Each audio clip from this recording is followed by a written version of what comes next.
I just received the new xTool F2 portable laser, and rather than do a traditional unboxing, I want to dive right into 10 projects that you can make and sell for a profit. By the end of this video, you should be able to decide if the F2 is the right laser machine for you, and you'll get started making projects right away. For the first few projects, I'll be using this 3mm basswood plywood. Anytime you're cutting wood, you'll want to use this slatted panel that comes with the F2, and you'll have the slats facing the exhaust fan. So I'll insert my piece of wood here and close the enclosure as far down as it will go. Since the enclosure is not completely flush with the base plate, you'll want to go to xTool Studio, the free software, and toggle off this button right here. That enclosure is there for your protection. Anytime you have it open, you're going to want to have these safety goggles on and make sure that anyone around you is protected as well. For all of these projects today, you'll also want to make sure you have a smoke purifier to help vent some of the fumes coming out and proper ventilation to the outdoors. We're going to start with this simple bookmark design, and the F2 comes with a smart 50 megapixel camera, so you can actually preview your design and place it exactly where you want in the free software xTool Studio. I'm combining an engraved design here with flowers and cutting out the bookmark itself, so you just want to make sure that you have the correct settings there. Then you have the option of auto measure or manual measure to determine the distance from the laser to your material. I've already done that here and selected basswood plywood as my material. Then I'll hit process and start in the software, and then the last step is hitting the start button on the actual machine.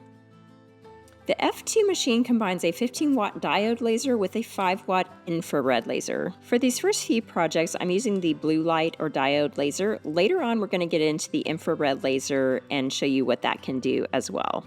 You'll notice how the laser head isn't moving back and forth on a rail. That's because the F2 is a galvo laser. The laser stays fixed in the middle and mirrors aim the beam at the material. That's what makes the F2 super fast and compact. That's compared to a gantry laser where the laser travels back and forth on a module, giving you a larger work area and making it easier to enclose.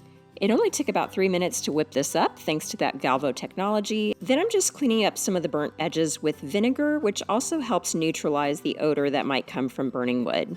If you want to sell these at a craft fair, consider adding a cute tassel. These are super popular right now, and customers can pick and choose their designs to match the personalized bookmark.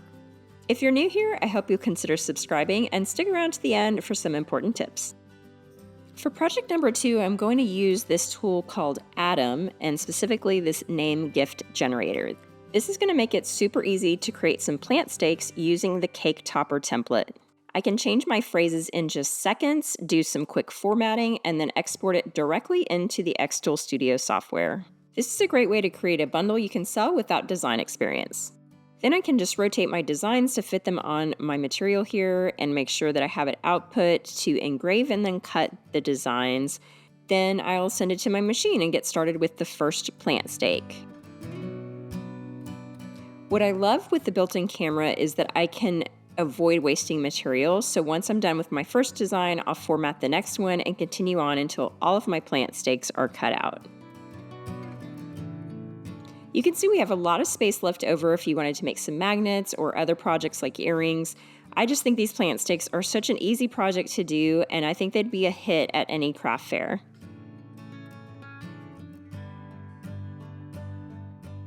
Holiday markets are another great opportunity to make custom laser cut gifts. One of my favorite items are these Christmas gift tags that say something to wear, something to read, something you want, and something you need. xTool also has a built-in test grid that you can use to customize your engraving settings, so I wanted to be sure to point that out. I've already formatted everything, and I'm going to hit process and send this to the machine.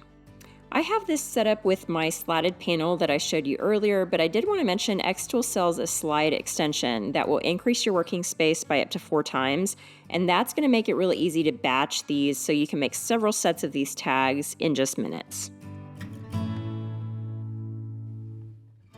Just add some wooden beads and cute fabric ribbon, and these are ready to sell at a craft fair.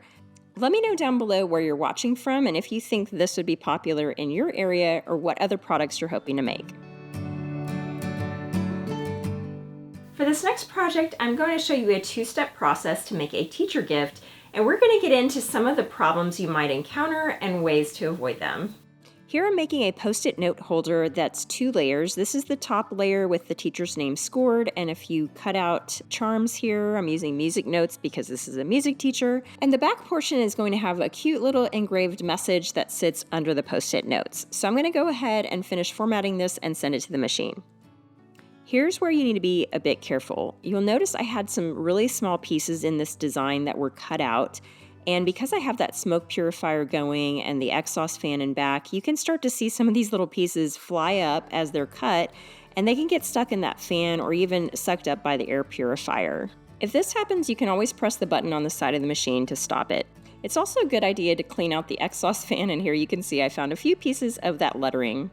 You should also clean the field lens every once in a while with isopropyl alcohol. The back of this design was engraved and cut without any issues because it had no small parts. So what I ended up doing is I cut out a different font for the teacher name that was a little chunkier. Then I was able to just glue it on the flip side of the design I cut previously. This is a great example of an end product that you can paint to sell and customize. These would be a hit for back to school or teacher gifts during Teacher Appreciation Week. Weddings are a huge opportunity to customize items with a laser machine. One of my favorite items to engrave is wooden hangers. These are perfect for the bride, groom, and bridesmaids too. This is a really easy project. You just insert the hanger, and again, the enclosure won't completely shut, so you want to make sure you wear safety goggles. In terms of formatting, I like to add the name, date of the special event, and some little floral details. I found these on Creative Fabrica. I will link to that down below. So I'm just going to do some basic formatting and then choose a material that is most similar to my wooden hanger. Here I'm going to use the wooden keychain setting just as a starting point. We can play with the settings as we learn about our specific material. You'll see I have a lot of other floral designs on here that I'm just going to have the software ignore and only engrave the designs or objects that I've chosen. So once I've gotten all the formatting in place, I'm just going to go ahead and process this and send it to my machine. I highly suggest that you buy extra material to test your engraving settings. On this hanger, for instance, I decided I didn't think the engraving was deep enough, so I processed it again on the other side to test a stronger setting, and I liked that better. So here you can see the difference between the two. This was the first one, and this is the engraving setting that I ended up using.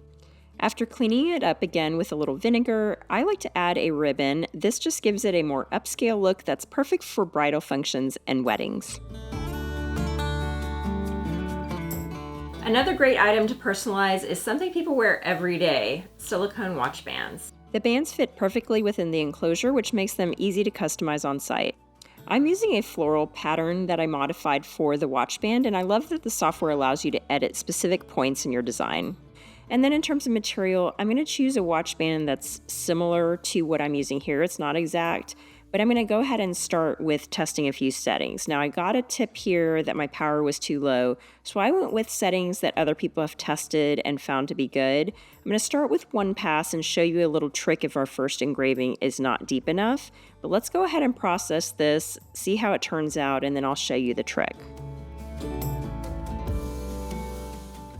This looked pretty good, but I thought it could be deeper, so without moving the watch bands, I'm going to put that enclosure down again and double tap the start button. This is going to process the same job over again, so it's like doing 2 passes. I had a spare watch band, so I decided to go ahead and increase the power, reduce the speed a little bit, and increase the passes to 2 to see if this came out better. And I think it did. This is the purple watch band that I engraved second. It's a little bit deeper. And to clean your watch bands after engraving, you'll want to use some Dawn dish soap, and it cleans up so nicely. I think these look beautiful and would be hot sellers at any craft fair. Let's get into some of the other materials you can engrave with the F2. Leatherette is one of my favorites. It looks and feels like leather, and these notebooks are made specifically for laser engraving. They reveal a second color underneath after you engrave them, and what I love about these is you can refill them. They have inserts that come out, so you can reuse these journals over and over again. I'm definitely making some of these for my friends and family this year. One of the unique features of the F2 is you can remove that base plate and then place your object underneath. So I'm going to place my Leatherette notebook underneath. I've already kind of outlined where the machine will engrave. That makes it really easy to check your alignment when placing it underneath. For the design, I'm heading back to Atom, and this time I'm using the monogram generator. I absolutely love this tool because it makes it super fast to customize items with someone's name. I landed on this design, and then once you enter your personalization here, it automatically updates, so it's really easy to crank out a lot of these. And after I export it to xTool Studio, I can play with the formatting. In this case, I wanted to ungroup these objects and make the name Benjamin a little bit bigger. And since we removed that base plate, we need to tell the software that we did that, and it will prompt us to refresh our image here. And I went ahead and used the parameters for power and speed that were recommended by the manufacturer of this notebook. And then I hit framing to see a preview of where it was going to engrave before I finally processed the design. Leatherette is such a cool material to use with the F2. It looks so awesome, and then to clean it up, just use a baby wipe or LA is totally awesome. And while you're cleaning this, you can be engraving the next notebook. That's what I love about this little portable laser. This would make a great gift for birthdays, graduations, Mother's Day, or Father's Day. For our next project, we'll also make an engraved pen that's the perfect complement. To get started, I'm going to use this L-shaped positioning piece that comes with the machine. You can also buy or create a jig that holds multiple pins in place, but I'm not going to get into that for this video.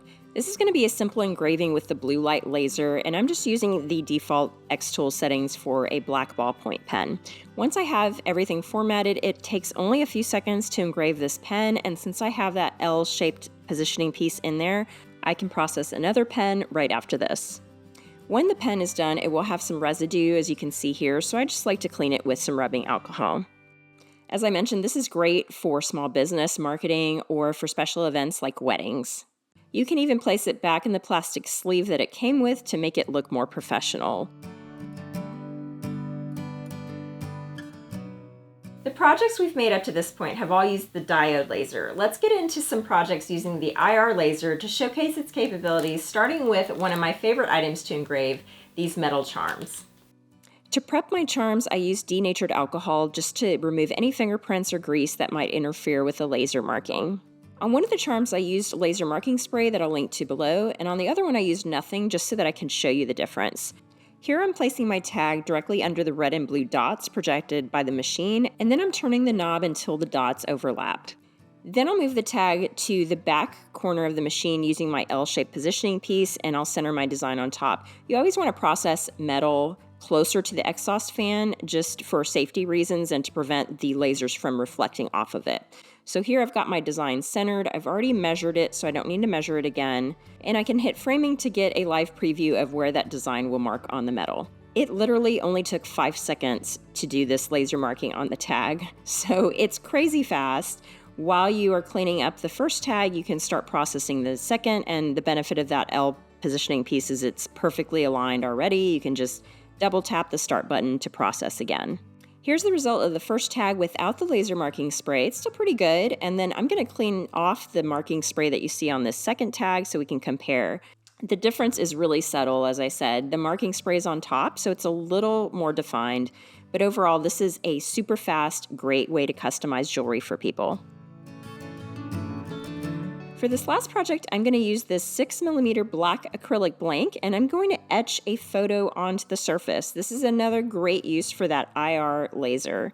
Technically, the F2 can cut through acrylic, but you're going to be limited on the colors and types of acrylic that you can cut.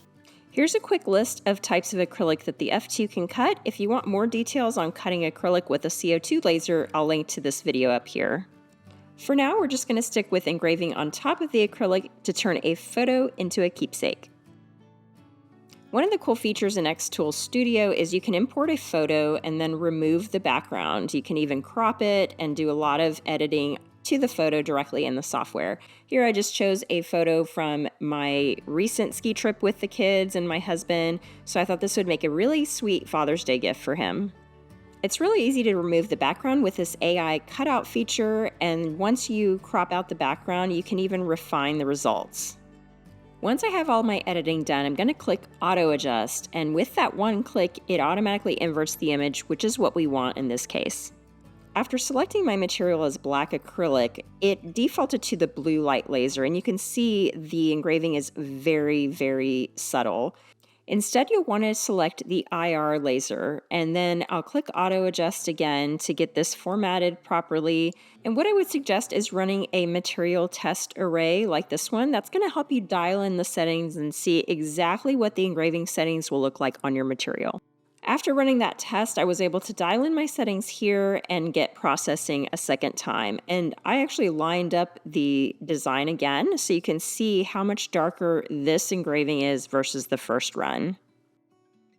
Again, it's always a great idea to test your settings on some spare material, but I'm pretty pleased with how this came out. As promised, I have a few tips for you if you're thinking about using the xTool F2 to sell products, especially if you're off-site. First of all, you want to make sure that safety is your top priority. You will always want to process materials, if possible, with the enclosure in the down position. And you'll want to have a plan to make sure the machine is not left unattended. Second, ventilation is key. So if you're planning on taking your F2 on the road to a craft market or holiday fair, you'll want to invest in a desktop air purifier. I'm going to link to one that I recommend down below. Another time-saving tip is to batch process some of your blanks at home, like those teacher gifts that we made or bookmarks. Have them ready to go where all you have to do is add the personalization, and you can quickly and safely do that while you're at a craft show. For more efficient batch processing, I mentioned that xTool has a slide extension. This is going to be great for batch processing items where you're going to repeat the design over and over again and you don't want to have to keep reloading the machine with your material. Finally, xTool sells a rotary tool that you can use as an attachment. This is going to enable you to do engraved tumblers, Christmas ornaments that are round, and other spherical and cylindrical objects. Drop me a line down below, let me know which of these projects was your favorite and what questions you have, and I'll be sure to add more videos to help you learn about the xTool F2. See you next time.